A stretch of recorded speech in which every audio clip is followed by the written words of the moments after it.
வாழ்க வையகம், வாழ்க வையகம், வாழ்க வளமுடன். வேதாத்ரி மகரிஷி அவர்களின் நாள் ஒரு நச்சிந்தனை.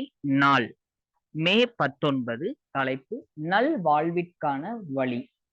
முற்றறிவாக உள்ளது இயற்கை. மனிதனானவன் இயற்கையின் ஒரு பகுதி.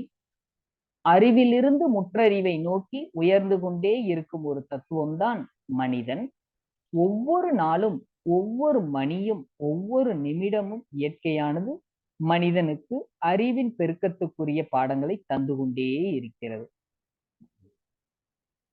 ஒவ்வொரு பொருளும், ஒவ்வொரு இயக்கமும், ஒவ்வொரு உயிரும், ஒவ்வொரு அனுபவமும் மனிதனுக்கு இயற்கையின் ரகசியத்தை, பெருமையை, மதிப்பை உணர்ந்து கொண்டே இருக்கிறது.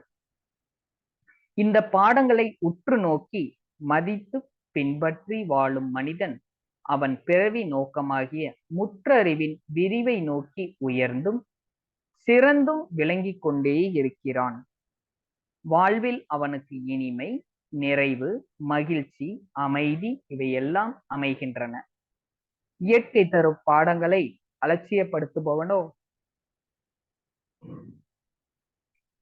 அறிவில் தேக்கமுற்று வாழ்வின் பயணத்திலே திசை மாறி துன்பம், நோய்கள், குழப்பம், சோர்வு இவற்றால் துன்பப்படுகிறான்.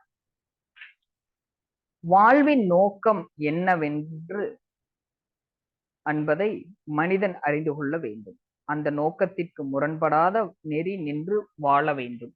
அவனே வாழ்வாங்கு வாழ்பவன். அவனால் தான் மனித சமுதாயம் நலம் பெறுகிறது.